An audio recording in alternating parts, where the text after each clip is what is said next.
Hi, my name is Tony Dennis, and my friend Michael DeLeon has made this film about a very serious topic. It's called An American Epidemic, and it's about the drug addiction epidemic in America. We're in a crisis right now, and it's only getting worse. You can see it on the streets, the crime, the homelessness, the death. It needs to stop. Now, you might be asking yourself, how does this affect you? It does affect you. It affects you, your family, and your friends. And it affects your neighbor, their family, and their friends. Now, you might also be asking yourself, well, what is it you can do to help out? There's plenty that you can do to help out. This is not going to be solved by anybody else. It's going to be solved by you and me. So please, sit down, watch the film, get involved, and see what you can do to help. Thank you very much.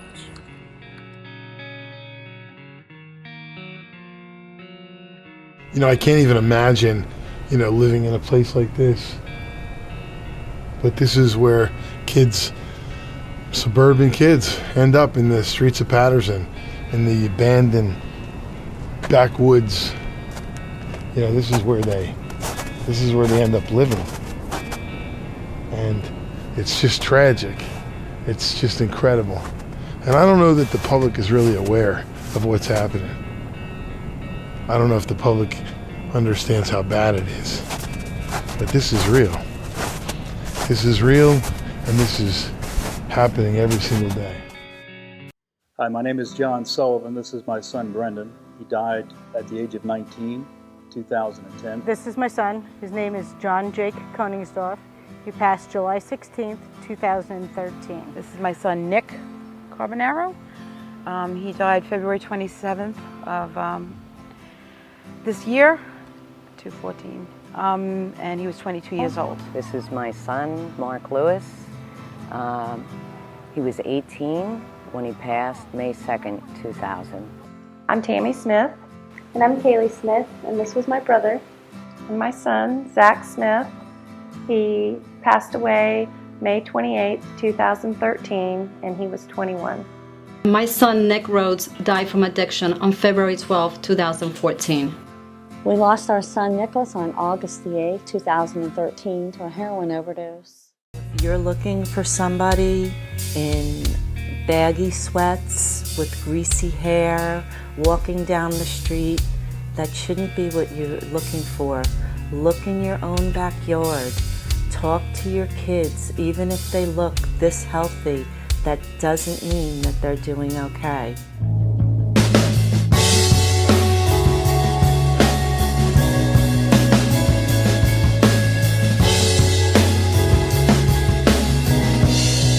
Heroin goes by a lot of different names, but when you talk to Butler County Prosecutor Mike Moser, don't call the problem it causes drug abuse. Drug abuse is when you've taken too many aspirin for your headache. This is drug suicide. The amount of heroin coming in and out of New York City has hit its highest levels in more than 20 years. In 2013, heroin was responsible for 62 overdoses in Virginia Beach. 25 of those cases were deadly. There is no question we are seeing a resurgence of heroin. 185 people have died from heroin overdoses in Massachusetts in just the last 4 months. State officials call it an epidemic. In the past decade, the number of overdose deaths has doubled. At first, I thought maybe it was just an East Coast problem, but it's not. It's the Midwest, it's South, it's California. I don't think that there's a state, a region, a town that isn't just overwhelmed and just drowning in addiction. The high visibility that addiction is finally getting now, I mean, for somebody to think that they can go out and say that they don't have that problem, it's a joke, they have to be laughed at. It's everywhere, it's everywhere. I don't think there's a family in the United States that has not been touched by addiction. I don't think there's a family. I think it's always been there. I think folks are now calling it an epidemic because it's expanded to places they thought it wouldn't expand to. So I think that's why it's labeled an epidemic. But I think there's always been an issue, always been a problem. It's just that it's affecting more segments of society and not typically who people would think a drug addict is. The solution has to be bigger than the problem, and we have to take it back. We have to make it bigger than heroin. The worth the worst health crisis, and no one knows it. People want to say it's behind a medicine cabinet. I understand that. I understand about the prescription drugs. I understand about the liability that we have as far as doctors prescribing it. Yes, we're in the middle of an epidemic. We've seen more and more people use heroin opiates on a yearly basis. We've seen more and more people overdose from it. You know, in 2011, more people died from prescription drug overdoses than car crashes. New Jersey passed that number a few years earlier. So and that's driven by all prescription drugs. That's not fair. A lot of prescription drugs are causing problems. We have benzodiazepines like Xanax and Valium and Klonopin. We have stimulants like Adderall that are being prescribed in record numbers to kids who actually don't have problems. I honestly can't think of one family that isn't touched by this disease of addiction by some family member, and it's just running rampant. And it seems like that we're losing with all the recovery programs out there and all the community support that the recovery agencies have. It just seems like we're still losing the battle. It's a health epidemic, for sure. Absolutely. No doubt in my mind. It's way different than when I got clean sober. Absolutely. The numbers are staggering. And the number of overdose on an annual basis now exceed those dying from car crashes.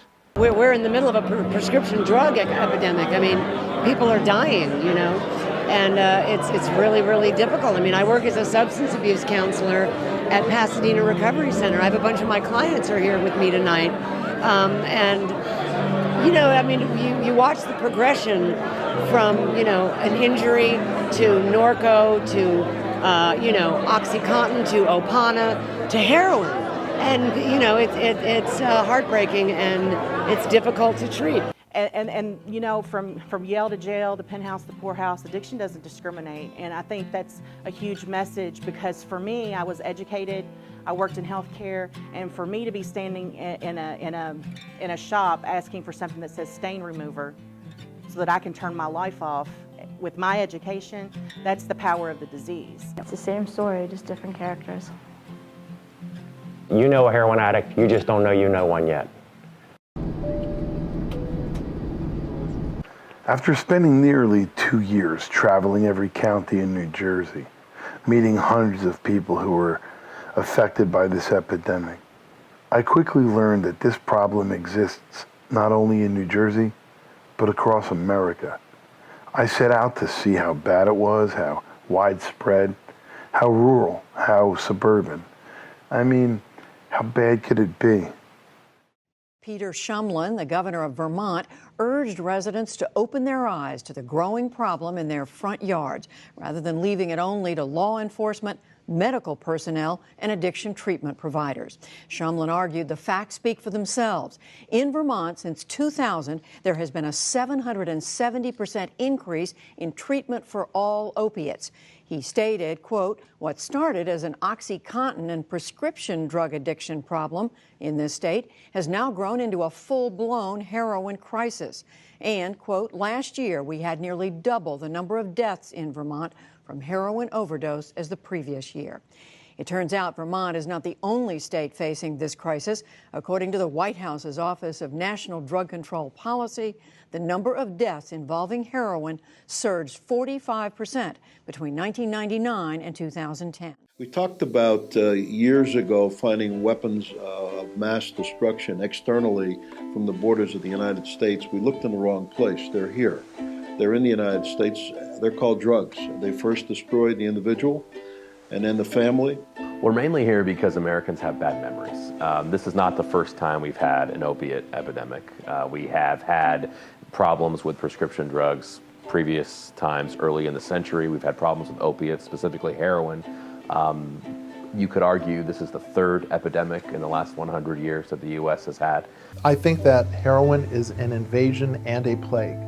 So it's been systematically marketed to people in suburbs who have enough money to get started, plus the normal swelling of the street drug life.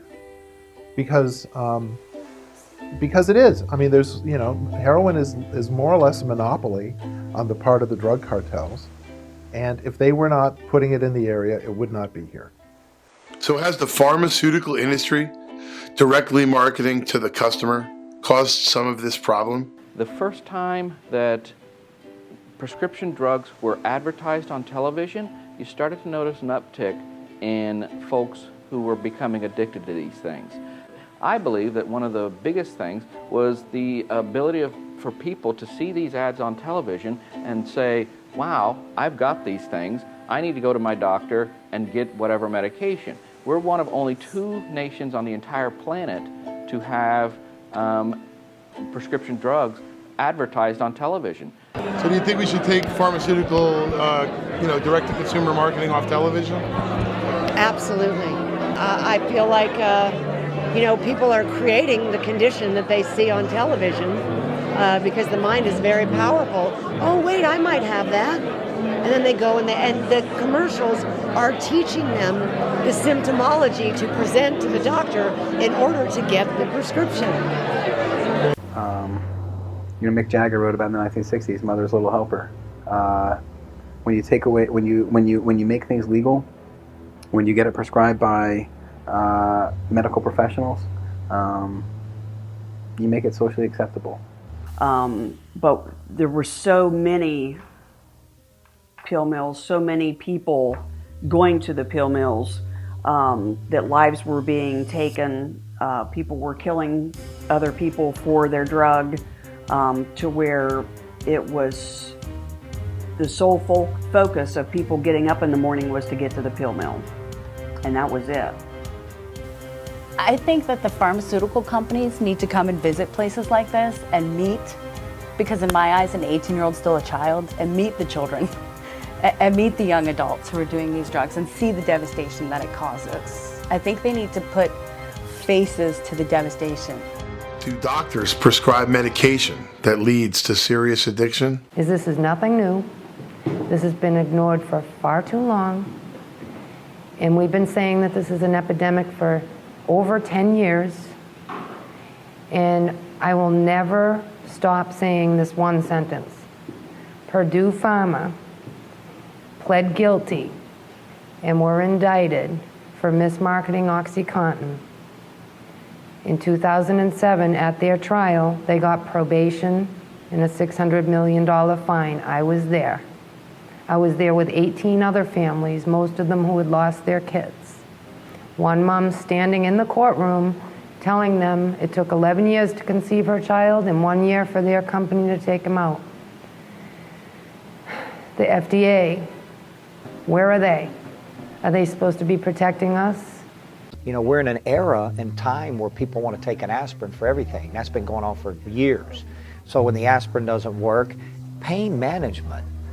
Sometimes you need pain. Pain management has gone off the deep end, in my personal opinion. Opiates, a state-sponsored plague.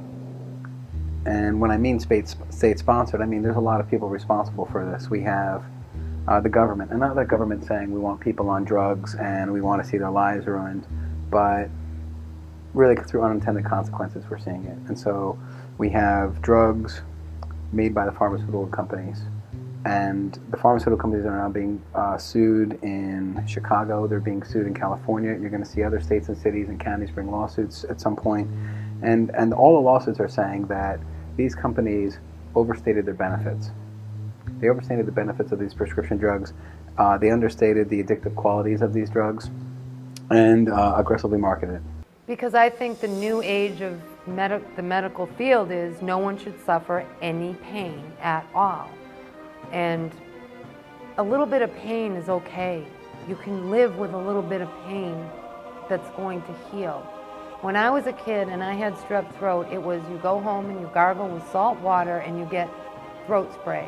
Or if I had the flu, you took Tylenol and you went to bed and drank plenty of liquids. Today, in America, you go home with a prescription of opiates. People with pain are punished, people with mental illness are punished, and people with addiction are punished for having those illnesses. And then the doctors who care for them are punished. So the bottom line is this. If you actually sit and look at the problem, becomes a little bit more obvious that there's gray zones, but you can manage gray zones if you know what you're doing. It's like driving a car, okay? There's kind of times when the traffic's not so good and you've got to figure out what you do. You deal with it. Our society doesn't like to do that. Are children at greater risk than adults for addiction?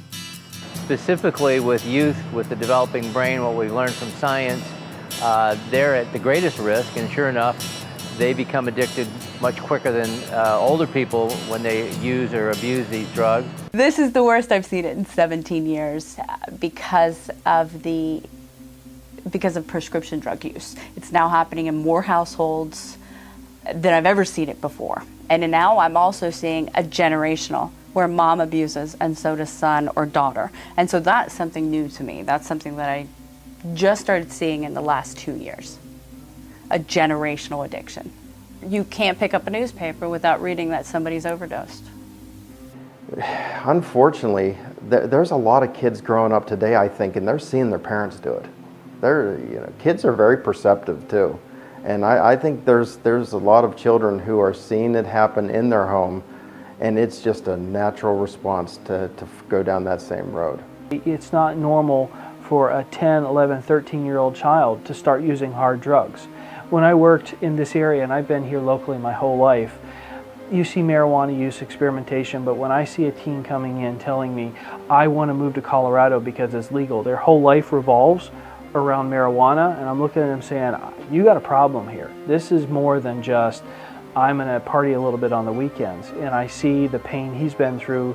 You've got broken families, abandonment issues, and the people come in. Part of a strong interview process, I like to sit down with them, even as clinical director and one-on-one, and what's really going on? Why is it so important for you to numb out and not have to deal with life? A lot of experts talking about this, but I want you to hear firsthand from the people who are suffering from this addiction. I don't know, I've been on the streets around here in Patterson for about 2 years now, living in this area. Yeah. And what does a common day exist of when you're out here? What do you do? How does life? And be as bold as you want. The first thing you gotta do is hopefully you have a wake up. Or you're gonna be hurting. Without the heroin, you wake up sick and your body's hurting and sweating and everything else, and it's hard to do anything. Yeah. So if you do have a wake up, you use. Yeah. And a wake up would be what, bag or two? Depends how bad your habit is. Yeah. And when you do have a wake up, then what do you do? You get dressed and you go panhandling, trying to make more money, so you get more heroin. Yeah. And how much is a bag going for these days? About $4. Okay. Yeah. So you just basically go out, panhandle, get that money up, get one bag, come back, panhandle, try to get as much money up as you can. And, Yeah, it depends. A couple times a day. Okay. Depends how sick you are, really. Yeah. Okay. I got you. And what's your habit like? My habit's about a bun and a half a day, and bun's 10 bags, so about 15 bags a day. I guess I smoked pot for my first time when I was 12. Probably like 2 or 3 months later, I turned 13 and I tried mushrooms and Xanax. By the time I was 14, I tried my first opiate pill, I guess it was a Percocet. And I guess when I was 15, I tried heroin for my first time. And by the time, I went to rehab when I was 14 and I quit for a bit. Well, I went to inpatient very unsuccessfully. I got out, I failed or whatever. And I went back to treatment when I was 16 and I ended up getting a 1.5 years clean. And I dropped out of treatment because I was doing well and I was like, I'll do it myself or whatever. So I dropped out of treatment and I started getting high again. And that's when I started using needles, is right when I turned 18, or right before I turned 18 or right when I turned 18. And it's kind of been my life the past 2 years.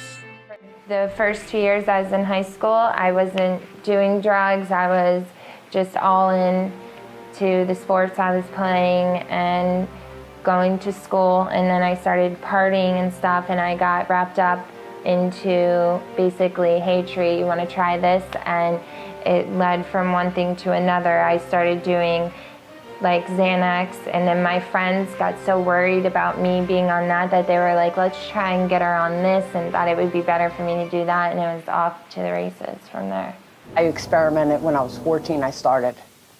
Yeah, high school, someone offered me pot, and it went from pot, then it was like an acid thing, but I never did that because I'm afraid of hallucinating. But you end up hallucinating once you do drugs for so many days. You're gonna end up hallucinating no matter what drug you do. You know, then I went to pills, Percocets, Roxys, 30s. Then I went to sniffing heroin. Then I went to shooting heroin.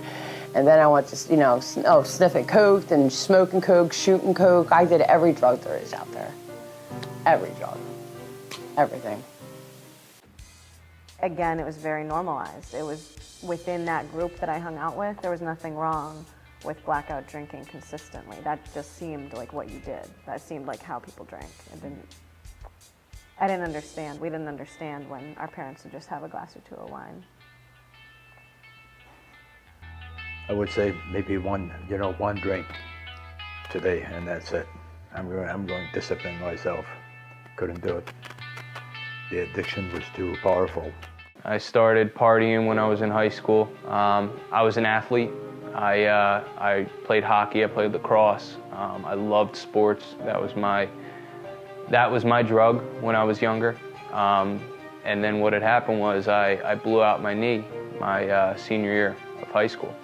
And I ended up getting ACL surgery and started with the pills.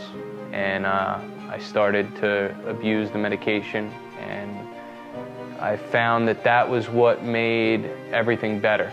That was what made me forget about all the problems that I had. That was what, kind of made me shut everything off and just kind of escape. And it brought me to my knees. The pills is what started it. And, once OxyContin got introduced, once I felt that feeling, it was over. It was like, love at first taste, love at first sight. I go back to that female metaphor for it. That was like my high school sweetheart. That was who I fell in love with. And, I'd do anything to be with her. It's who I wanted to sleep with. It's who I wanted to wake up next to, who I chased the entire day, whatever I could do to get next to her. I did anything in my possible power to get out of myself, to not be who I actually was. When I was in college, I started to branch out and meet people that were really in the party scene, basically. And so partying, drinking, and drugs became a normal, almost daily part of my life. And then eventually did become a daily part of my life. I was a new guy. I wanted to be accepted. I wanted everyone to like me. So they offered it to me, and I hit it. And from that point on, that's where I fell in love with the weed, with the marijuana, because it took me out of myself. It took me away from my problems. I've been using pain medication for over 30 years. I was losing my mind over the pain medication. I was getting 120 Roxycodone a month, plus 60 Xanax. And once I found alcohol and drugs, that just did it for me. And all throughout my high school and college years, I always used alcohol and drugs as an escape to fit in, and to eliminate the fear that I had of not fitting in. They don't ever think that this could happen. But look at me, it happened to me. I didn't think it would happen. Here I am. I struggle every day. What's happened to my family?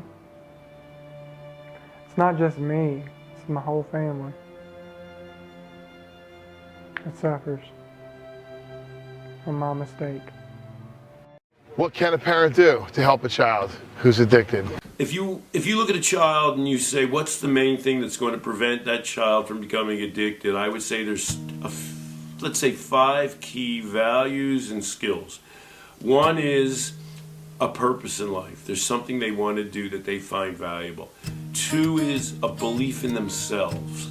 They feel that they're a valuable person and a capable person. A 3rd value is responsibility, a feeling that people can count on them, that they're capable of doing what they say they can do. The 4th thing is competency, a faith that they are able to deal with life and situations, that they can develop the skills necessary to overcome problems. And the fifth thing that they require is a positive ability to enjoy life. That may seem funny because people think, well, don't people get addicted because they go out and get drunk or have drugs? I don't believe so. I think when you have the capacity to really enjoy your experience, then you're not going to go overboard seeking some kind of bogus enjoyment through something which is a temporary or artificial form. If you really can get a hold of the kids at a good age, around 7, 8, 9, 10 years old, and teach them what self-worth and self-value is all about, you can prevent it.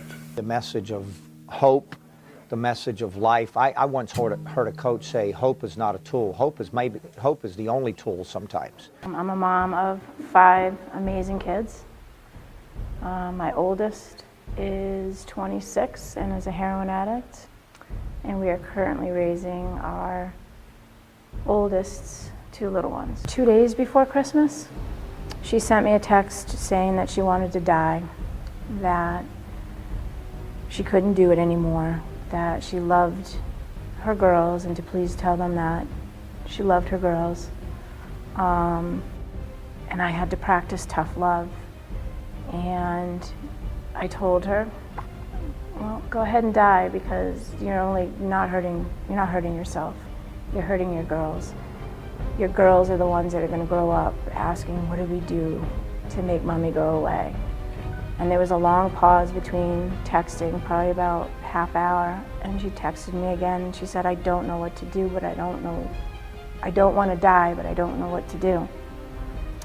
And I told her it's ultimately up to you, that it's your decision, it's your choice, only you can fix you. And as a parent, to say only you can fix you it's not the way it's supposed to be. We're their parents. We're supposed to be able to fix them. We're supposed to be able to put a Band-Aid on them. We're supposed to be able to walk them through the doors and hand them over to a treatment center and hope that that treatment center is going to exhaust every single avenue if our addict kids want to get well, instead of kicking them to the curb. And he said, I'll make you a deal. He said, if I ever die from heroin, I want you to read this poem at my funeral. And I was like, Tyler, I can't do that. And he said, it's okay, Mom, because I'm going to make it. So I had to read the poem at the funeral. Before he died, he ended up going into heroin. And I used to always check on him, and I knew that I was going to be burying him. And I had told him that. And I used to check on him, and he used to get upset with me. Ma, don't check on me. Well, I didn't check on him this night. The next morning, I had made breakfast, and I figured I'd go in. He had a bad day the day before, that we'd talk about what happened and what we can do about it. And when I went in there, he was gone. You know, he was already starting to get more help again. He had gone to the employee assistance program at the post office, and he says, Mom, I'm getting help. I don't want to die. 3 days later, he was gone. I sat in that hospital room and I cried my eyes out because everyone kept telling me she needed help. You know, your daughter needs help. She has a drug problem. And I said, well, what do I do? Well, you're going to have to call somewhere and get her. Where? Someone tell me. I was literally begging for help. And then finally, we were at Kennedy Hospital, and finally they sent someone in who I guess worked for behavioral health, was outpatient.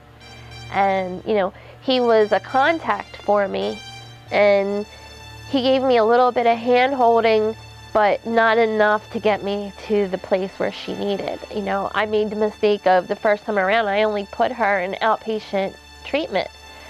That's what I thought you did. That phrase was a phrase that my son said to me. He said, Dad, I figured, you know, it was like sneaking a beer from the refrigerator. If you could buy this at CVS, it can't be that bad for you. And the farthest thing from my mind was that my son would someday be caught up in addiction. I had no expectations. I thought drugs were something that happened to bad people. And you would never think that that boy, within 3 years was going to be in the shadow of the monster of addiction. Addiction, you can't. I've called it the anti-parent disease.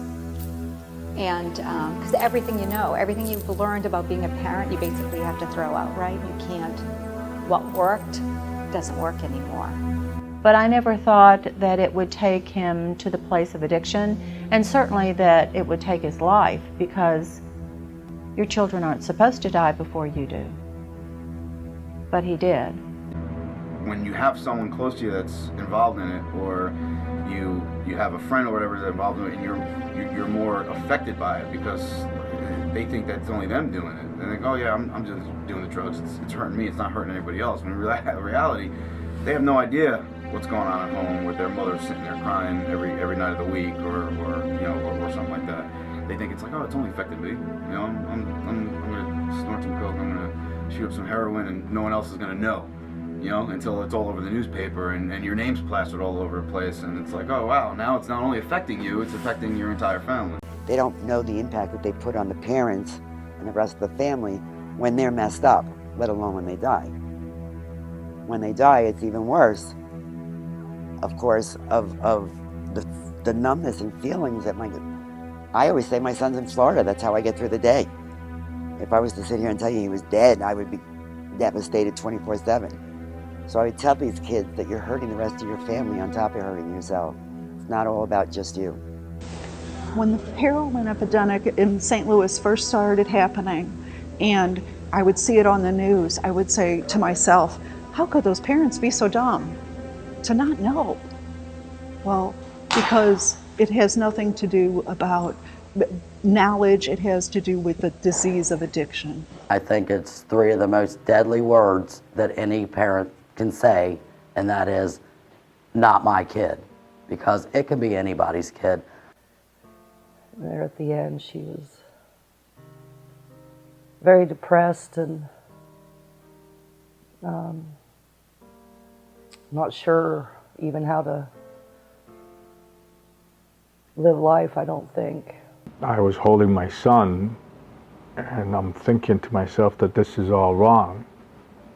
This is not supposed to happen. What's going on? And Michael took his last breath, and I said, Michael was never supposed to do that. Michael wasn't supposed to die. He wasn't supposed to get addicted. He just had no control. No control. He obviously that was not the person he wanted to be. But he couldn't fight it. It's like having a constant sword hanging over your head. And you never know. You never know when the phone call's going to come. That's going to be the last call. In some cases, family members do get that call, the one they always feared, the one they prepared themselves for but were never really ready to take. What parent is ever prepared to get that call? People are dying from this epidemic every day in this country, every 9 minutes. Young, promising, middle-aged, elderly. This is affecting all of us.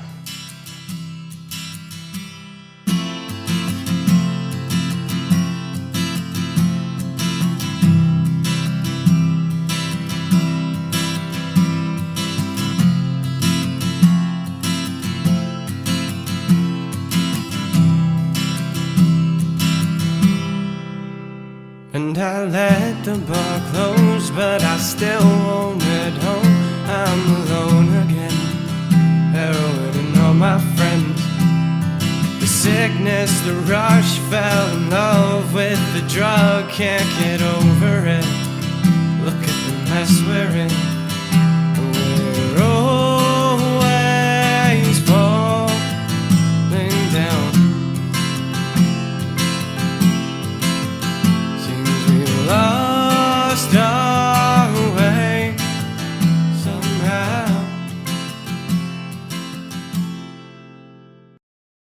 Do people really understand how bad it is out there?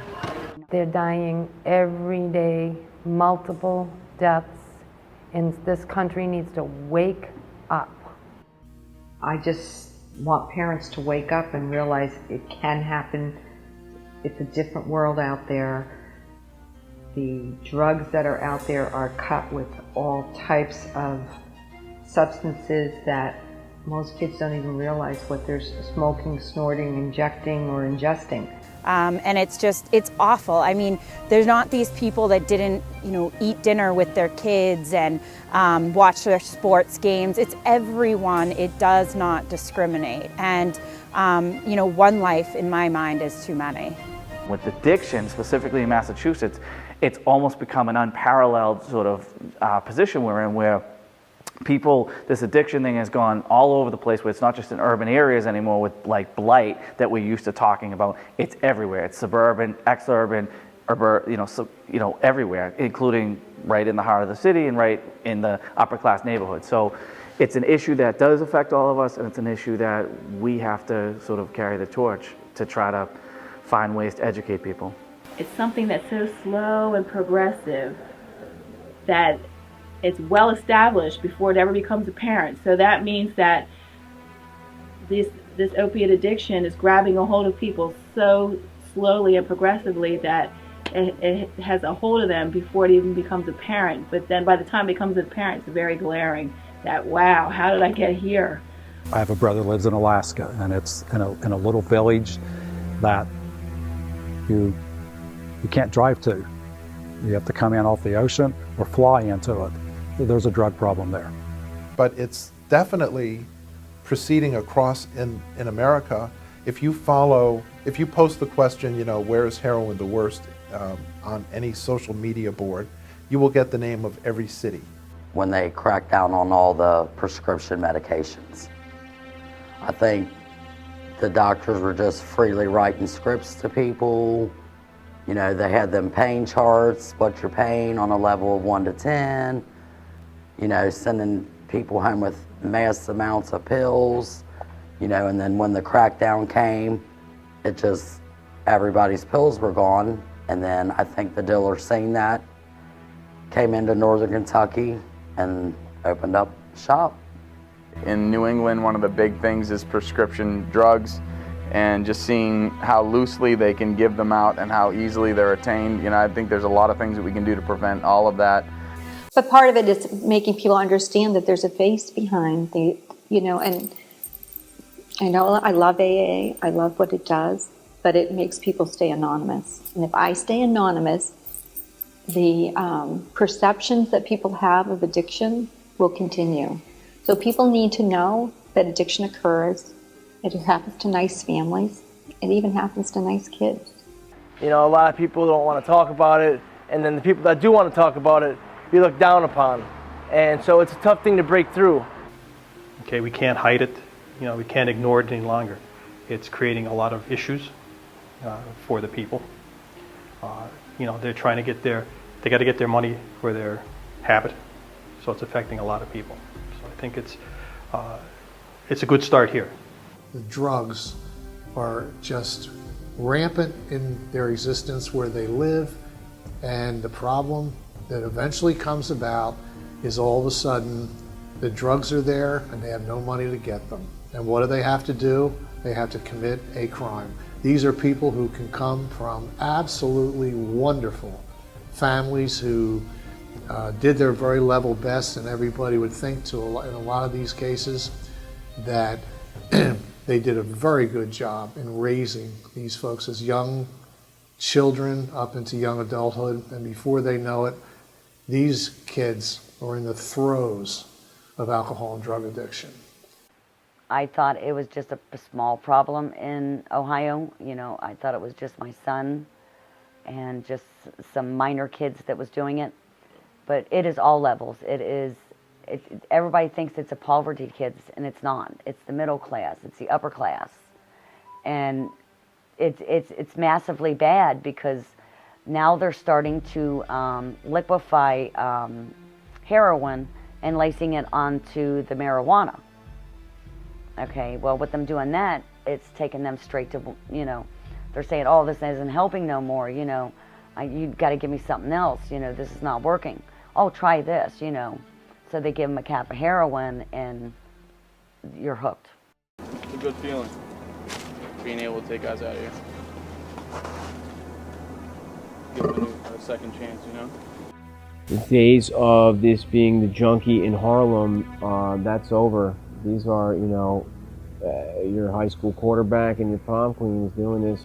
I think there is a complete lack of awareness of how bad the addiction problem is. The kids know where to get it. The kids know how to get it. They have the connections, and if you're not a parent paying attention, even if you are a parent, I've paid attention. I knew, I asked questions, and I still lost my son. Right now, there are a few ironies going on, a few things that really don't make sense. The first thing is that as the public has become more accepting of marijuana use and denying its harms, science has actually said we should be less accepting. It's more harmful than we think. Today's marijuana is not the Woodstock weed of the 60s. Another issue that a lot of citizens do not understand is that, in the 60s and 70s, when I was a young guy, people were not getting involved in illicit drugs until maybe at earliest, late high school into college, and now it's 11, 12 years of age. The brain is certainly developing, and we know it now develops to the age of 25. So therefore, we think that rushing to legalize a substance that hasn't been through the appropriate Food and Drug Administration process is an error and can lead to some very serious consequences. Why would we want to jeopardize the emotional health, which is going to be affected by the dysregulation of marijuana in the brain? It reduces the IQ and it reduces motivation. These are essential elements to a child's success in life. Why would we ever want to introduce a drug that is going to so adversely impact the future of our nation? Alcohol is bad, heroin is bad, anything that changes this brain chemistry and really alters our motivation, our quality of life, our emotional regulation, why would we be in favor of it? It just confounds me that this is the direction we're going in. But this just wrecks it. It's just like a wrecking ball that comes in, and it's a roller coaster, and there's no end to this. And they're kids. They're going to experiment. They do not understand. They do not understand what line they've just crossed. At first, I really didn't know what an opiate was because it wasn't, something that is a household term that you hear. So, throughout my investigation, I found that there's an opiate and an opioid. The only difference is one's a natural heroin and one's man-made heroin. So when people hear the word painkiller, they're not really tuned into the fact that what we're really talking about is prescription heroin. Then you're dealing with the chaos in the hijacking of an entire family. Not just one person, it hijacks the entire family. And it destroys. Everything that you think you had, everything that felt safe, nothing feels safe anymore when you're dealing with the disease of addiction and somebody that you love, especially somebody so young who doesn't know, who doesn't have the wisdom to really make these decisions yet. I think what has happened is there's not enough love there. There's not enough care for these young people. And I think we need to love them back to life.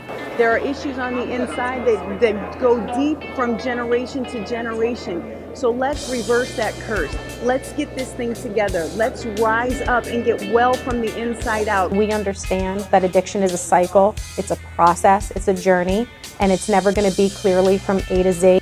As we all know, addiction stands on 4 pillars: lying, manipulation, negotiation, and instant gratification.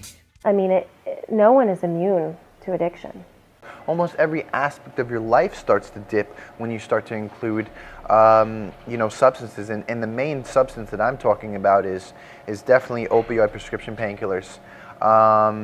And alcohol. It all clouds your judgment. It's just not worth it, because at the end of the day, if you decide to go down that road of drugs and alcohol, there's no telling that if you're going to come back, A.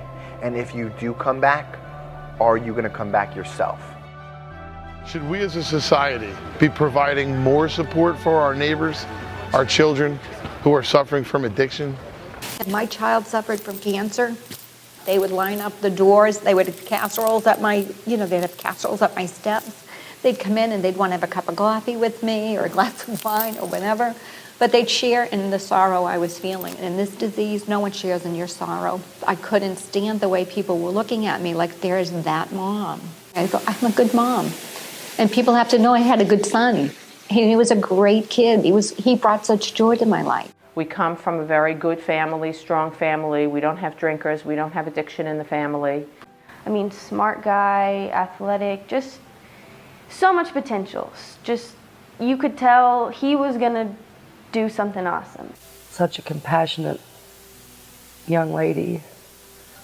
Yes, opiates. There was actually a combination of Oxycontin, Vicodin, and Xanax in his system when he died. He was 19 years old. How can we seize that opportunity when an addict looks at their life and realizes that they need help? You have a window of opportunity. You have a window of willingness, and that window closes very quickly. So if you have an individual that, is looking for help, it's very important to take advantage of that willingness and move them in a direction before they have a chance to change their minds. Because there's such a small window of opportunity for somebody who's suffering from substance use disorder. That window, for some people, is 5 minutes. Some people, it's an hour. For some people, it's until the drugs run out in their pockets. I know when I was actually trying to get treatment for the first time, I went to South Oaks in Amityville, and I went from one building to another building on the facility, and they kept turning me away. And as my father went to go get the car, I dropped to my knees and I started crying. And I said to myself, God, why is it so easy to buy drugs, but so hard to get treatment? I wonder just how far an addict will go to get their fix. The insanity aspect of addiction is that you don't care. You don't care about the consequences of each action as long as you're getting high. Like, I wanted to be numb, I didn't want to feel. And whatever crime I had to commit to get to that point, I knew what I was doing, but it was all for the means. It was the obsession to not feel anything. And I know every time I got high, I had a risk of not making it. Life is hard. And even if you've gone through a period of time where you're clean, when you go through hard times, and they can come in many ways, you can have tragedy in your family, you can have the loss of loved ones, you can have relationship troubles, you can have troubles at work. I just believe that in some senses, that drug would always be whispering in your ear that you have a possibility to have a temporary reprieve from the pain. Man, people are searching for something. Hope deferred makes the heart sick. People have a void, and they're going to fill it with something, man. Something of the world. It could be overworking, money, drugs, sex, and for people like me, man, it was alcoholism and addiction. And they're searching for something. The brain of an addict works differently than the brain of a normal person. That structurally it's different. The way the signals process from down here up to here, it doesn't work in the brain of an alcoholic and addict. So that's the disease of addiction. There's a biological aspect to it. Just say no, dare to keep your kids off drugs. None of that worked. We need a grassroots campaign of people who are out there in the trenches helping people to understand that this is a brain disorder. It has nothing to do with any other part of you than what goes on here. And that's when I talk to clients and I go, this, everything that's occurring is occurring in your brain. They're like, really? They don't understand, they don't know the physiology, how it manifests. Right. And so I find that fascinating. And I could see his pain. He wasn't enjoying this. It was something that, because of the pain that goes along with withdrawal, he had no choice but to keep doing it. He didn't like pain, but yet he put a needle in his arm. I don't get it.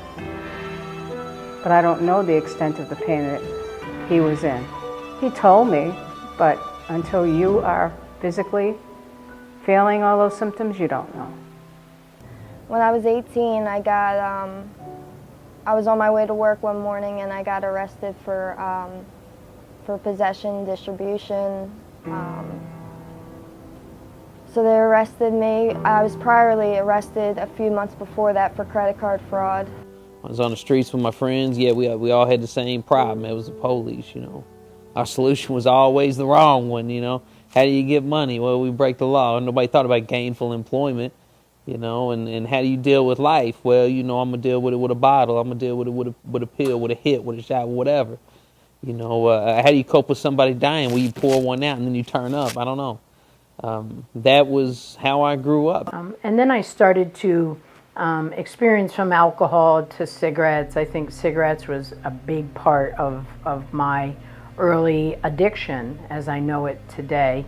It was really cool to smoke Pall Malls and you know, go down the street and I used to take things from people because I always wanted. I would rob people that I genuinely would introduce myself to on a regular basis.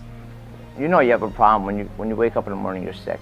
And if you're broke, find a way of getting it. And that's when crimes come in. Crime is a guarantee. You're guaranteed to commit a crime to get on sick. Believe me when I tell you that, I've done it, you know. Because I have a thing called a GPS, ghetto positioning system. No matter where I go, I can find the ghetto in a matter of minutes, and that's exactly what I did. So I got there and was right back to drinking and drugging and stealing and selling whatever I could and basically carrying on. And my mom died from it, and my dad also does it. So like, affected me. Like I was always home, so I always knew stuff like something was wrong. Especially my mom. Like I never knew my dad did it until I started noticing stuff was up in that. So it like hurts some of my family members and stuff. So. I think she knew it hurt me, but I just knew she couldn't stop because she did it for a long period of time. So I think she did try, but she just couldn't. Walking 8 miles a day to go get drugs, living in some rundown apartment in the middle of the hood in South Florida. No food, throwing sugar on bread and eating that for dinner. I mean, it was a mess. But, I mean, as long as the drugs were there, I was comfortable. But eventually it wasn't enough. And I had to find a better way to survive. And had I not known about what recovery could bring you, even though it was a short matter of time, you know, probably about 2 months that I was sober the first time, 2 or 3 months, even though it was a short matter of time, it was the best experience of my life. So I knew that that was something that I wanted to attain. Well, I was homeless a lot. It took me a lot of bad places. You know, like I stole, I cheated, I lied. I did anything that I had to in order to get high. I went to jail, and that was scary. And I've been to multiple rehabs, detoxes, outpatients, to try and stop, but I couldn't. It got really bad. I mean, I got arrested a few times. I've been in jail a few times, 3 or 4 times, and I got arrested the first time I was 17 for assault. I went to school high on drugs and assaulted somebody. I got expelled from school. I got arrested the next day because I fled the scene, and then a week later I got arrested for possession. And you know, I never graduated high school. My family started giving up on me. I got kicked out. I was homeless. I stayed outside for a long time under bridges, next to train tracks, and it lasted from then until almost 7 months ago, so 6 years. And I don't know, it got worse and worse all the time. Like, it never got better. It was a hard road, you know. There's a lot of people, it seems these days, you know, they start using. Some people don't have a chance. The drugs are so powerful today. There's so many dangers in being an active addiction that I didn't even realize at the time. You know, there was just I just was worried about that next one. There was nothing past that thought, and you know, I put myself in a lot of dangerous situations by doing that. I've seen murder, you know, I've seen deaths, I've seen the violence of the street life, you know, all that did was keep me there. You know, I've tried to call out for help, I just didn't know how to. I had always been around drugs. My whole life I was born to an addicted family. So then when stuff would fall apart, I went to pain pills because I knew that's what she did, and I started taking them from work. I always would say I never stole nothing from my mom, but I stole countless nights of sleep from her. My mom quit watching the news because she thought she was going to see me on there one way or another. I can't explain why she didn't either, you know, divine intervention or something, I'm sure. I used to have to set my alarm clock at like 6 o'clock in the morning to shoot Oxycontin to be able to wake up at 8 o'clock in the morning and take care of my kid. And one night I lost my bottle. I lost my bottle of Oxycontin, and I set my alarm for 6 in the morning to get up, and I couldn't find my drugs, and like I started to get really dope sick, and as the day progressed, I just got sicker and sicker, and I was just home alone with my son. And you know, my boy started taking care of me. You know, 8 or 9 hours into it, he would come up to me with a wet paper towel, and he'd put it on my head at 3.5 years old, you know, and tell me everything's going to be okay, because I couldn't stand up. I just got too dizzy and I was too sick, and almost like 2 days went by like that. And I'd come to every now and then, and my son would tell me, you know, everything's going to be okay, Daddy, like you're going to be all right. And I just had like a moment, you know, and I looked at my kid, you know, like 2 days into it, and I said, everything is going to be okay. In March of 2011, I had overdosed, and the first time I overdosed, my respiratory shut down, and in my mind was like, well, you know, it's not that big a deal. You know, all these people around me had similar situations, so it wasn't a thing, you know, everybody else, it was completely fine, you know, no big deal. We'll just not do that again. We'll just make sure and not use that much, or, you know, and in my mind, it was okay, you know. But then 2 weeks later, I overdosed again. And that time I wasn't so lucky. And I did overdose with someone else that was with me. Thank God they were with me. And maybe this situation could have been handled better, I don't know. I definitely was not conscious, but they threw me in an ER floor, and I had died. And all I know is that I came to, they had to give me a shot of adrenaline to my heart, and I was strapped down to a table and had tubes in my throat. And my first thought wasn't about family or how I got there or what had happened to me. It was, I wanted my drug. That was my first immediate thought. And I say all that because nothing was more important to me than that drug. And that tells me that I had something so overpowering that I couldn't even protect myself. I didn't want to be protected. It was something that was so overpowering. I rationalized my lifestyle. There was no other thoughts other than that. The largest concern that I have had in trying to understand why they let these things happen to them at such an early age. They don't and have not been exposed enough to consequences. So when I went into labor, I used while I was in labor at the hospital. That was the only thing on my mind was I need to get to my purse so I can get my pills. And that's terrifying. That is terrifying. And when Zeneric was born, and like I said, I saw the tremors and I saw the signs of withdrawal. I knew I had to do something. I just didn't know what to do. And I'll never forget that day. I pressed the nurse button and I had the nurse come into the hospital room and I told her, I got a problem and I don't know how to stop. You're a horrible mom because how can you do this? It's willpower. You should be able to stop when you want to if you really loved your kids. Maybe I was doing the right thing. Maybe I wasn't a bad person trying to be good. I'm a sick person trying to be better. And what she did really shocked me. You know, I thought this is over. This is over now. I need to figure out my exit plan, right? I need to figure out how I'm going to get out of here, where I'm going to go, what I'm going to do. But much to my surprise, she said, Jason, come down from there and get the help you deserve. It was those 3 words that opened the doors to recovery.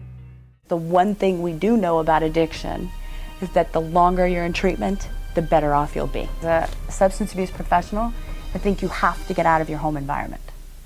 You have to get out of it. Change everything, learn how to deal with it, because there's too many triggers.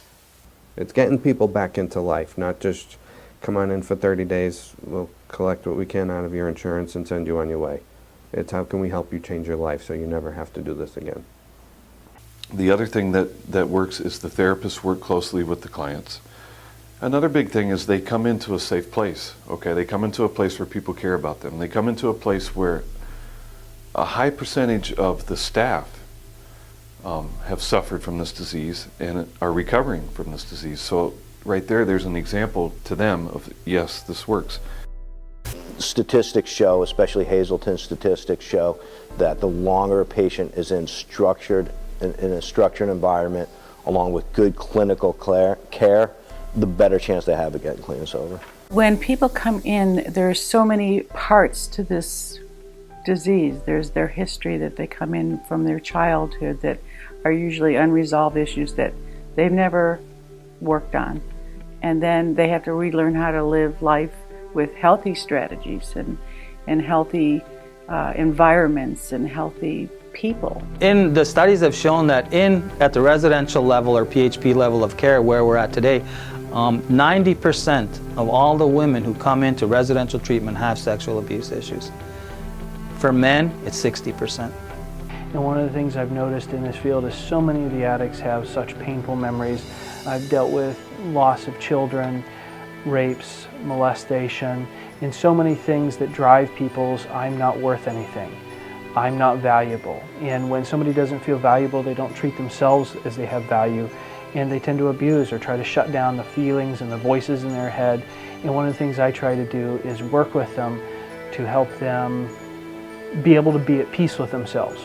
The thing that we see the most is that this has become a coping strategy for them to deal with stuff that they have never dealt with. I walk down the street in a bad neighborhood with my head up high, shoulders back, strutting my step. Can't let anyone know that I'm dying inside. I think I'm so free when in reality I'm imprisoning me. There is no light at the end. I can't find my way, can't find my way out of this.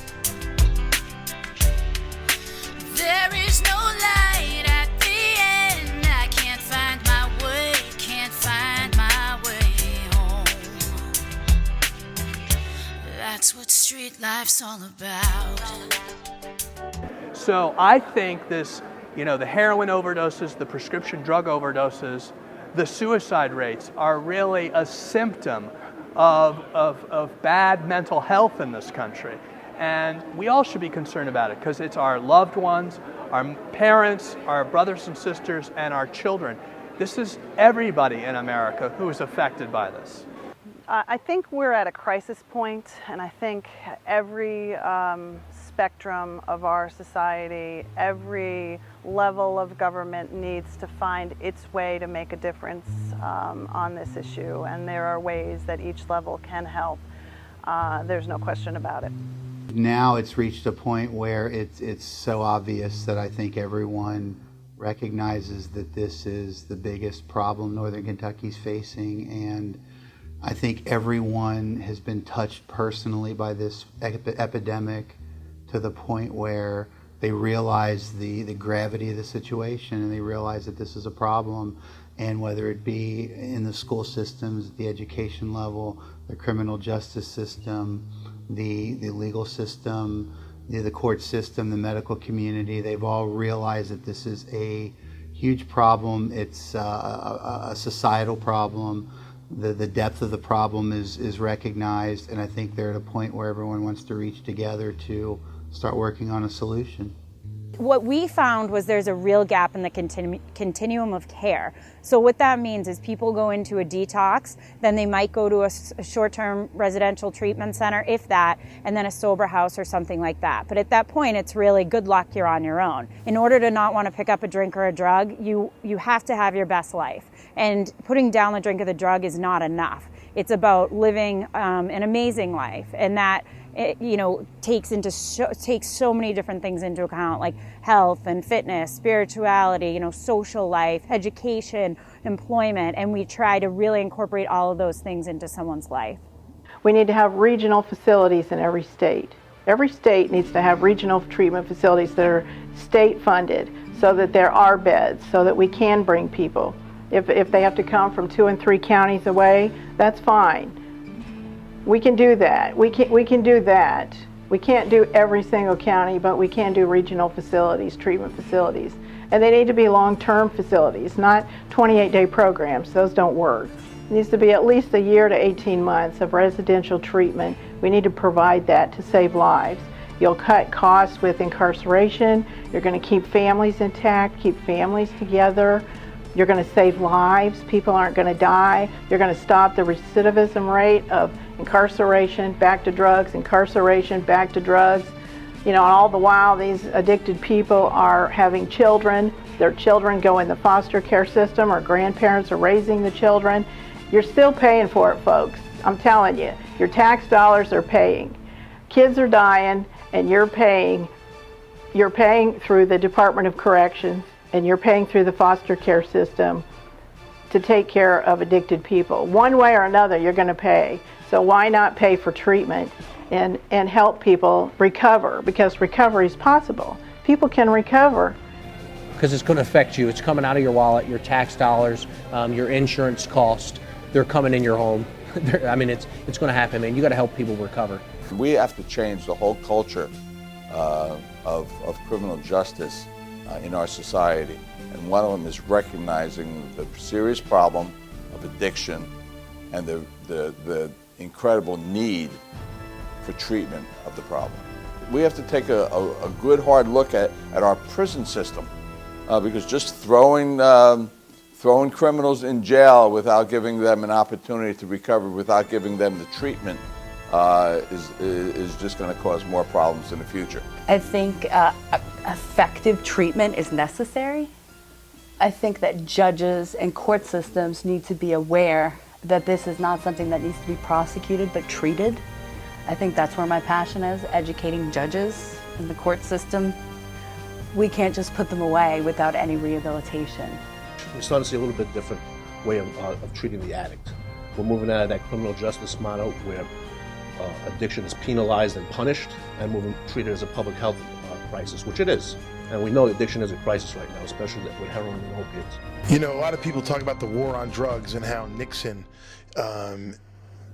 came up with the war on drugs. But even he knew that enforcement, criminal justice, locking people up, incarcerating people was not the answer. Even he knew, and he stated in public, that we couldn't arrest our way or incarcerate our way out of this problem. We could only treat with information and education is the only way the war on drugs would have ever worked. I must say that when they first started, I thought the answer was more penalties. I thought that the answer was simply enforce the law and that will stop people from the use of drugs, but it isn't that. When you're talking about 13-year-olds and 14-year-olds and 15-year-olds, the answer is not more penalties. The answer is information. The answer is understanding. You have to meld the criminal justice and the public health system. I think everyone would agree that if somebody, smoked marijuana or used heroin and crashed a car and killed an innocent pedestrian, that person needs to be accountable for those actions, in addition to that person receiving the treatment and health and other things that they need, because we're also not better off if we just say, well, we're just going to punish the person and then he's going to get off for 10 years in probation and then be right back into the community so that they can commit another crime because their drug abuse was untreated. But we also need to realize that that person doesn't only need inpatient or outpatient treatment, that there should be some accountability. But I think what we need is a model that individualizes treatment the way it used to be, to understand that, hey, we've got to get the insurance companies on board with the treatment facilities to understand that, hey, look, not only are we saving a life, but you're getting a more productive person. It's not going to use the insurance over and over to come back in. He's not going to need 7 treatments. He's not going to need 8 treatments. He's not going to need court. He's not going to need jail. I mean, people forget when we send them to jail, we're paying for them double, and they're not getting treatment in jail. I feel like sometimes we candy coat it that, just say no, and it's out here somewhere, it's an abstract idea. It's not anymore. It's here. We're living with it. It's in the schools. It's in the McDonald's. It's in the malls. It's in the clothing stores. It's in the bathrooms. It's everywhere our children go every day. And we can't candy coat it anymore. We can't be afraid to let these kids see what the ugly truth of addiction is. The schools need to stop denying this stuff. It exists. It's there. What they should be doing is asking for as much help as they can get. Getting as many programs in there, after school programs. Nobody wants to deal with it. Nobody wants to deal with it. Let's just shuffle them off. You cannot use a siloed approach to addressing this problem. You cannot ask teachers to address this problem for you. You cannot ask law enforcement to address this problem. You can't ask parents to just be better parents and we're gonna solve this problem. It doesn't work that way. Unfortunately, there's so many influences on young people and even adults that need to be addressed. And so through, I think, working together and changing the norms and educating and changing policy, we can make an effect on this. But I think it's going to take everyone getting informed and doing their part. If you work in silos at the community level, law enforcement trying to solve the problem independent of the faith community, independent of the medical community, independent of parents and youth, then you really don't get at what the true issues are at the community level. But if you bring everyone together, then you are tackling the true problems in the community and not what people perceive to be the problems. Nothing fits on a bumper sticker. It's a complex issue. There are no easy answers. Not everybody's going to be happy 100% of the time with what society plans to do with drug abuse. I think the more that we bring this out to the public and they see what's going on, hopefully that message will get relayed a little bit more to what's going on. I mean, there's obviously resources in getting the message out, but we need a profound change of thinking in the home. It is what I think the biggest change that needs to happen. I see the solutions lying in, I think it starts first with the family. I think you need to talk about it, not ignore it. I think it also needs to start with education and as young as possible. First and foremost, what we're doing in Maine is we're trying to advocate for people to advocate for themselves and smash the stigma surrounding addiction. Like, too few people are talking about it, turning a blind eye, and too many kids are dying, too many people are dying. What we do is we offer to them what's been given to us that changed our lives. People see it, a lot of times they can't believe it, that a man named Jesus Christ can do that. But you can see it in the miracles every day, that they're not having to go back and use again. They're not having to fall. A lot of people say relapse is a part of recovery. It doesn't have to be. It doesn't have to be that way anymore.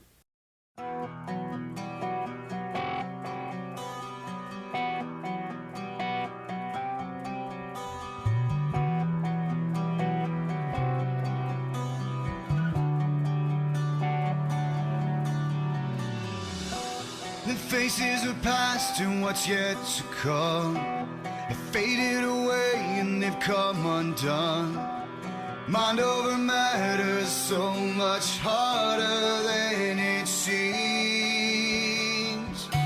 It feels like a weight I can't overcome, making it worse than the damage done. Mind over matter, is it only in our dreams? How can I be the only one? So much has changed, so much begun. Why do I always feel I'm ripping at the seams? There's a time to change your life. There's a time to make things right. I won't let you hold me back again. The other big factor was the Mexican cartels, which provide us with all of our drugs. Figured out through trial and error that if they can provide a new and improved heroin in powdered form with greater potency that doesn't have to be melted down like the old junk tar heroin, there was a willing marketplace, especially if they could provide it cheaply, and the willing marketplace was suburban youth. I've been doing this 30 years. I've never seen a source country at any time in our history have such a large overall impact on the availability of heroin in the United States, and for that matter, much of the world. In fact, the DEA has just issued a nationwide alert on the dangers of fentanyl and adulterated heroin. It's 2015, and 2016 and 17, I'm afraid we haven't even seen the worst of this. What we're dealing with in the spread of heroin in this country is the new face of organized crime.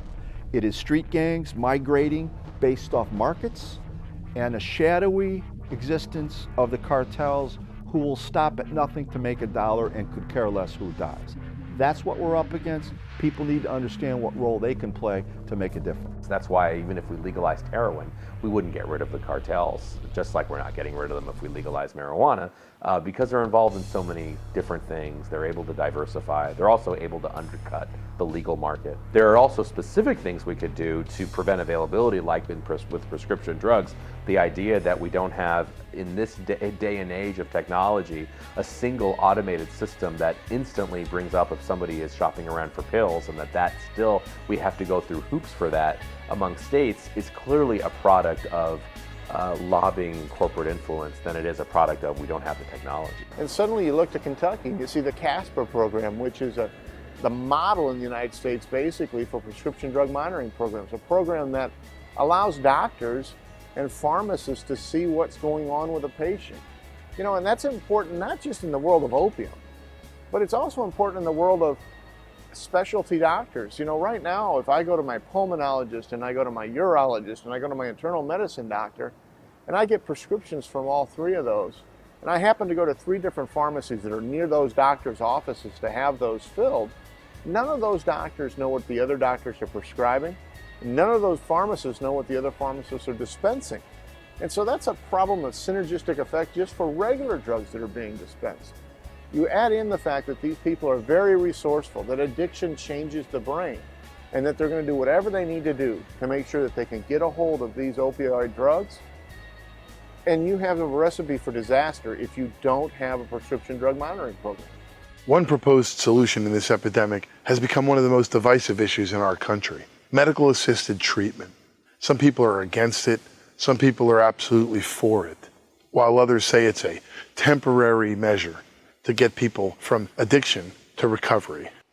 Well, there's certainly a moral conception that people have that we're substituting one addiction for another, and we're not addressing the weakness of the will or the motivation, that we're giving in to the addict's desire to get high, to have a fun drug that's always there. You know, back in the day when heroin cost, what, $100 a point? And you had somebody doing 10 points a day, they needed $1,000 a day for their heroin habit. Where were they going to get it? They're not holding a job, so they had to steal or rob cars or prostitute, all these other crimes. And so the government came up with methadone treatment to stop the crime wave. They're still addicted. Methadone does the same things to your brain that heroin does. Methadone was not a treatment for heroin. Methadone is simply a chemical solution to a criminal problem. I believe that that Narcan's helpful. I believe methadone, Suboxone, these medicines are very helpful. I don't think we have the kind of money it would take to give significant inpatient treatment to as many people as needed, and to ignore much more cost-effective treatment that, based on research, shows significant long-term positive results, meaning not returning to heroin use, getting employment, not getting ill, not getting arrested, that we can't ignore these approaches. We can't view them as second-class treatment, and that the best treatment is your 30-day inpatient stay, and if you can't succeed at that, something's wrong with you. Instead, the treatment goal with some of these groups tends to be put them on Suboxone and let them cruise. I've spoken to clients about this very kind of question. I've run focus groups, and I have clients that'll look me right in the eye and say nothing has ever worked. Why would I want to get off methadone when I am back with my wife, I am working full-time, I haven't been arrested in 5 years, I get I only have to come to the clinic once a month. I get 30 days supply, and my life is normal. Why would I want to take a chance by getting off this medicine that causes me no bodily harm? The outpatient detox is everything that you see in an inpatient setting. People go to inpatient to get medication and therapy and also stay there. But then what differs in our outpatient setting is that they get everything that they get in an inpatient setting, including nursing and the physician's visit and the medication. But then they go home to their own bed to sleep at the end of the day. This allows them to really start learning coping skill from day one of their treatment. Now Suboxone is being prescribed and marketed as something that they can stay on for years, 10, 15, 20 years. And that's just simply a substitution. That does not get the patient any better. And ideally, what one should do now at most programs, as we do, detox people on Suboxone or Subutex, which is a different formulation of the buprenorphine. Ideally, the person should be detoxed and established on a maintenance dose of Suboxone, usually one film or one tablet twice a day, and make the direct transition into some type of psychosocial treatment, usually an intensive outpatient, 6, 8, 9 hours a week, as well as seeing a physician who can monitor that, ideally every week or so, for the first 4 weeks, and then at least once a month. So just giving Suboxone and coming to see a doctor once a month is not adequate treatment. The person needs some form of psychosocial treatment. They need to be introduced to 12-step groups, and they need to be, and the advantage of therapy groups and 12-step groups is they're associating with people who are working toward recovery, and it gives them the opportunity to learn how to relate to people who are healthy rather than the other users who are part of their peer group. I mean, also insurance sets you up to fail because a lot of insurances won't approve residential care until you failed out of outpatient. So they want my child to fail out when that fail could possibly mean her life. If the insurance companies will pay for it. If they don't pay for it, you're out on the street. The people in the community, the moms and the dads and the people who are really sick and tired of their kids dying. Mm-hmm. They're really sick and tired of sending their kids to treatment 6 times to the same place, and each time that they go back, they have to pay another $20,000. The insurance companies create a struggle for us to do what we need to do. One of the things that we do here at Just Believe is that we don't kick somebody out because of their insurance stops. If somebody's insurance stops, we commit usually a 30-day program to that person, and that's what they've committed to us, so we at least complete 30 days, but generally we continue it on if they're willing to. If they're doing the work and they're as committed as we are, we take them the whole way. I would definitely provide more beds for treatment and implement the Parity Act in 2008 that was already passed that's not being implemented by insurance companies. Equal treatment for equal illness. It's supposed to be federal law. It's supposed to be, but it's not. It's not happening. We got people come here with insurance, with good insurance, that we make phone calls that want to get into treatment. Their parents bring them here. Their parents have been paying into those policies for years, and they can't get them a bed because insurance companies deny them treatment. You might get 7-day detox, maybe. I was very lucky to be able to go into a treatment program that was a 9 to 18-month treatment program. And I was there for 10 months, inpatient, and finished with 5 months outpatient. And it was the best time of my life, okay, and the tools that I got. And what have we done since then? You'll be lucky to find where you can keep somebody in treatment 3 months. Some of the problems people aren't aware of is that 10% of the people who actually want to gain access to treatment only receive it. So there's a 90% cutoff rate.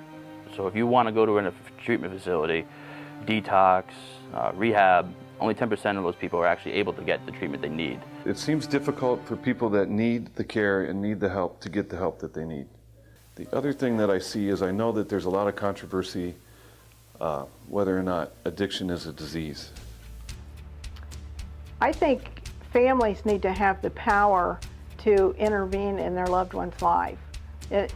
With the HIPAA laws and everybody has rights and all of this that we have going on in the United States of America, it's a wonderful thing, but you can turn that coin over, and it can also be a very bad thing because people are dying and we can't do anything to save them, and that doesn't sound right either. Parents should have conversations early and often. Number two, get involved in your local community anti-drug coalition. If we show people that people in recovery can be productive members of society and promote all the good things that are going on, then I think that our community of people who aren't in recovery will come together and support us even more than they are already. They taught me that my actions were what was important. You know, my actions were what spoke to people. It wasn't what come out of my mouth. It was what was I doing? What was I giving back? You know, it wasn't about lip service, you know. It was like, how do you help people, you know? How do you get back to the world that you've been taken from for so long? So, you know, my goal is, first off, to stay clean and sober. Because without those two things, I have no chance. And hopefully, if I'm able to do that, then I'll be able to finish my internship and get my degree, find a career, become self-supporting, contribute to the community, and be a good citizen, a law-abiding citizen, something that I have not been able to do in the past. We need to start talking about this. Without talking about it, nothing's ever going to change. I have met more beautiful people in recovery in the way that they live their lives today than I have met normal people in 31 years. I've been, myself personally, I've been sober for 4 years, going on 5 years now.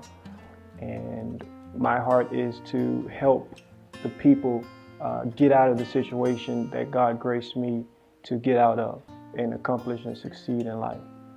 And to mend their because I know addiction, sometimes it could burn a lot of bridges, especially with family. And to help these individuals not only repair their lives, but repair the relationships that they have with their families and friends. I can identify the students in recovery in my classes every time. Their attitude, their willingness, they show up, they dress up, they do the homework, they start study groups with other students in recovery. I had a friend that I ran into and he looked real good. And I saw him and I was like, hey man, what are you selling? And he told me, he said, well, what I'm selling, I'll give it to you for free. And that's how I found recovery. For a lot of years, selfish and self-centeredness. That was my nature. And so to be a part of the solution and giving back, that's made all the difference in the world for us. In recovery, to me, when I finally got to that place and got around the right people, I heard somebody say that, you know, God didn't open the gates of heaven and let me in. He opened the gates of hell and let me out. Recovery has been everything that was promised to me. You know, I didn't get back everything that I lost, but a lot of it I didn't need back. It's just a beautiful, beautiful thing to be in recovery. It really is. The reality of the fact is, recovery is a long-term process. It's a lifelong process. But until you get a foundation, you don't have a chance. I mean, first of all, what we were given, the 12 steps, is a gift. It's a gift that has helped hundreds of thousands, if not millions of people find sobriety in a new life that otherwise did not get it. And it's so, over the last 70 years since AA has been in existence, it's given us something that was beforehand was impossible, which is a new life of sobriety. We need to be able to have help everywhere, and we need to embrace all of the help. So if the help is somebody takes your kid to AA, NA, if the help is a cop arrests them and they get in the court system, if the help is they go to a Suboxone clinic, if the help is whatever the help is, if it means that they don't overdose, right then, if they're still breathing, whatever the help is, that's good. That's my theory. What do you see for our future? I mean, hope and recovery is such a beautiful thing. You're a shining example of how great recovery can be. I mean, maybe if there's someone that's going to watch this that's struggling, don't believe they could ever recover. What's the message about hope and recovery? Hope and recovery. Look, if I can do it, anybody can do it. You may think that you don't have the nerve to tell your story or your truth to another human being, but addiction takes away our deep interpersonal relationships with other people, and it makes us feel different and separate from. And so get in the middle of the herd, become one of many, and we'll hold you up and love you until you can love yourself. Like, for anybody that would want to get into recovery, it's hard, but it's so worth it. It's an awesome thing to just live your normal life and feel things and really feel them and have it be you feeling them, not the substance. Anybody that would have any reservations about it, I can't even describe like how worth it is. And it's just for the simplest reasons. It's just for living your life as you. A lot of kids these days don't make it where I'm at today. They either die from the drug or die in prison, die of a disease, And I'm lucky to be here today. I'm being honest, I really am. Documentaries like Behind the Orange Curtain and Kids Are Dying are doing a phenomenal job of bringing awareness to this problem. But we don't have a call to action. We don't have an organization in this country that is unified and has any political clout that can make a difference as far as how this epidemic is being treated, how treatment is being administered, and how our politicians are paying attention to what is going on in our communities. I don't have the magic solution, but I know you're part of it. So I want you to join the Recovery Army. I want you to go to the website. I want you to look us up on Facebook. I want you to contact us. Contact us and let us put you in touch with the coalition, an organization, a parent organization near you. Ask your police department what you can do. Ask your hospitals, ask your nurses and your doctors what you can do. Parents need to get together, come to your school district, get involved. This problem is only going to go away if you are a part of the solution. Be part of the solution. Join the Recovery Army today.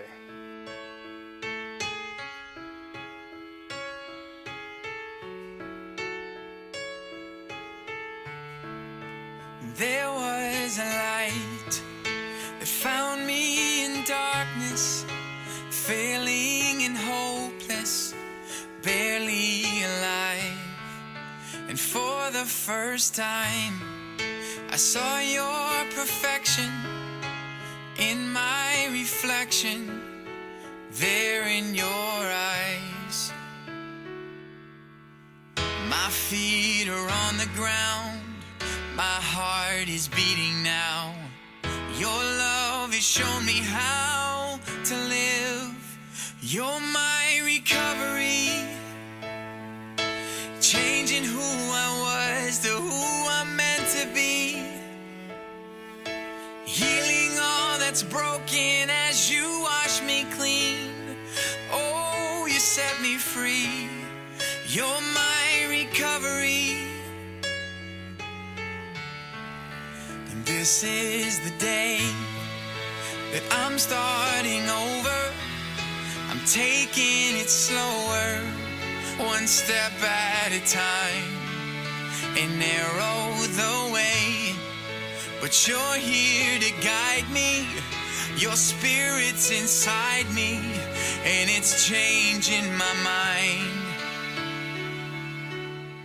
My feet are on the ground, my heart is beating now. Your love has shown me how to live. You're my recovery, changing who I was to who I'm meant to be. Healing all that's broken as you wash me clean. Oh, you set me free. You're my recovery. You're my recovery.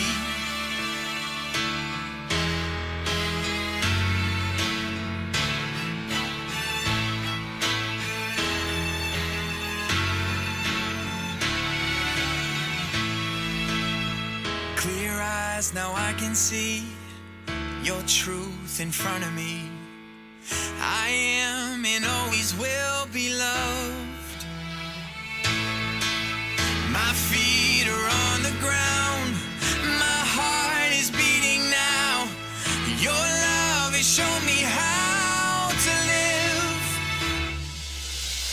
You're my recovery, changing who I was to who I'm meant to be. Healing all that's broken as you wash me clean. Oh, you set me free. You're my recovery. You're my recovery. You're my recovery.